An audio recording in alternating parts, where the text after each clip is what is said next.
o deputado federal Sóstenes Cavalcante, autor do projeto de lei que equipara o aborto ao homicídio, disse que aceita retirar o projeto de pauta se o PSOL desistir de uma ação no Supremo Tribunal Federal em que conseguiu uma liminar para suspender a resolução do Conselho Federal de Medicina que impedia o uso da assistolia fetal, método usado para o aborto após 22 semanas de gestação.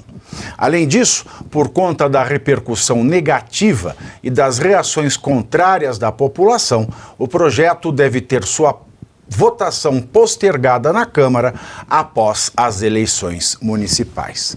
Eu acho isso uma vergonha. E acho uma outra vergonha, por exemplo, a atuação do Supremo nesse caso. Porque quando estavam discutindo no ano passado a PL da censura, não é PL da censura, é PL da fake news. Não estão dizendo coisas que não é afeito ao texto do projeto de lei. As pessoas estão divulgando coisas e dessa maneira estão coagindo o livre exercício do legislativo brasileiro. Agora, a esquerda e a própria Janjona estão falando que é a PL do estupro. Estão falando aí que é a PL, não só do estupro, da pedofilia. Estão misturando as coisas de uma maneira, só que aí pode. Aí pode. Aí ninguém tá nem aí. Quando vai contra o interesse do governo e do STF, vai lá, o STF põe multa que não existe. Agora, que não tem a ver pato com ganso, enfim, pele do estupro. E isso pegou. Tá todo mundo. Os legisladores, a PL do estupro, querem privilegiar os estupradores. Aí ontem eu vi o Janones no Twitter falando assim, quero ver também agora comparar o homicídio, o aborto paterno. Nossa. Aborto paterno é o quê? Pô, hemorroida pra fora? Eu não sei. Meu Deus. Mas uma coisa não tem nada a ver com a outra. O que é começar? A especialidade da esquerda é criar falsas equivalências. Perfeito. Ela coloca um caso do estuprador que não tem nada a ver com matar uma criança para tirar a atenção ou para mudar o foco do projeto, que é defender uma vida.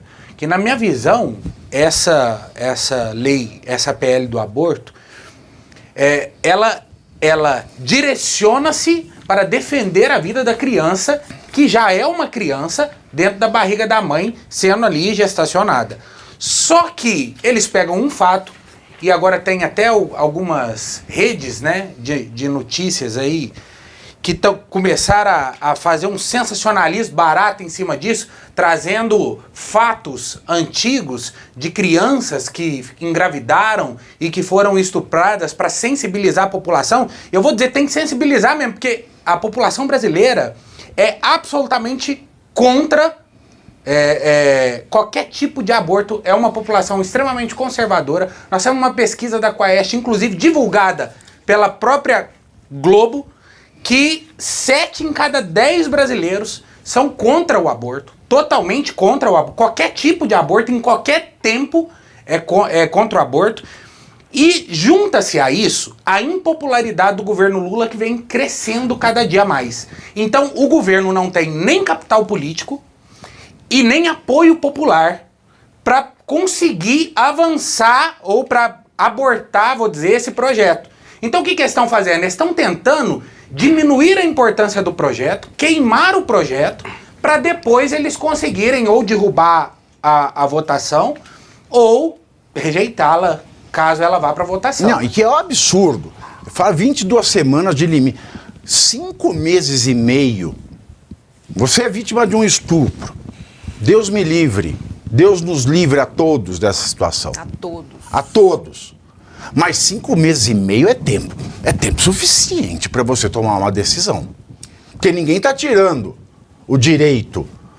Não é nem direito.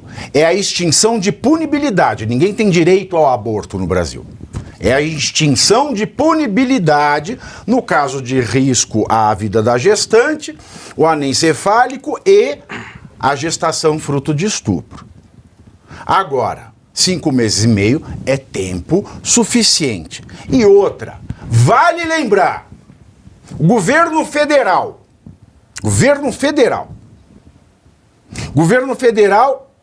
tem que abrir o olho para a segurança pública. O STF, ao invés de gastar esse dinheiro para saber qual é a opinião dele, por que não vai descobrir por que 1% dos casos de estupro levados à polícia viram condenação? 1%. De cada 1.000, cada 10.000, cada 100.000 casos de estupro no Brasil, 1.000 só geram condenação. Tá, Vivi, vou lembrar aqui um fato. Ainda no primeiro semestre do novo governo, a ministra da Saúde, Nízia Trindade, suspendeu uma resolução, uma portaria do Ministério da Saúde que determinava aos serviços de saúde a obrigatoriedade de comunicar à autoridade policial sempre que fosse realizado um aborto em decorrência de estupro. Essa portaria exigia que fosse informado e que material genético fosse preservado exatamente para que a polícia fosse capaz de iniciar uma investigação e descobrir quem foi o autor do estupro. A pergunta é, por que a ministra determinou isso? Sabe por quê? Porque a verdade é que a esquerda sempre quis passar a mão na cabeça de estuprador. Quando, por exemplo, começou a discussão dentro do Congresso de criar um cadastro dos estupradores, eles também foram contra. E aí, muito bem colocado pelo Paulo, existe uma inversão por completo do que trata esse projeto para dizer que está se passando a mão na cabeça do estuprador. Não. A única coisa que esse projeto está dizendo é que, após 22 semanas, vai ser considerado homicídio. E é homicídio, porque você está tirando a vida de um bebê que está vivo.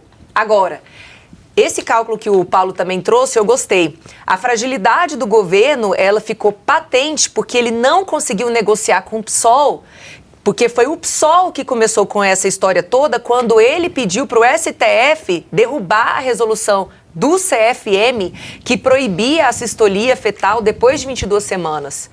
Esse projeto está expondo o governo Lula a uma situação extremamente complicada, porque ele vai ter que se posicionar. Você tocou num ponto que eu não tinha parado para olhar por esse prisma. E é muito interessante. Quem está passando a mão na cabeça de estuprador é o PT.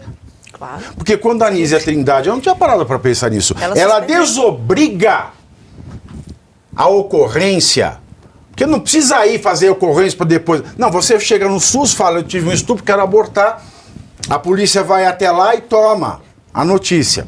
Quando você tira a obrigatoriedade de denunciar um estupro, isso para mim é política pró-estupro.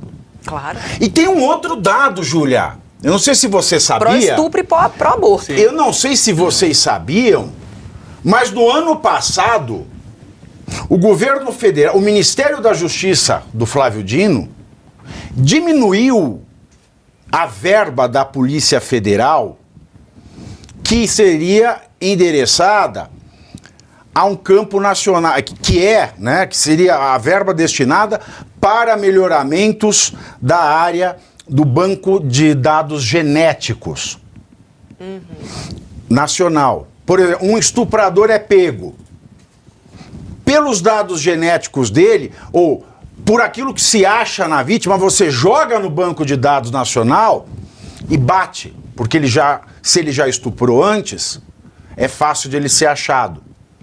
Então, as únicas duas coisas pró-estupro que eu vi, professor Marcelo Suano, vieram desse governo.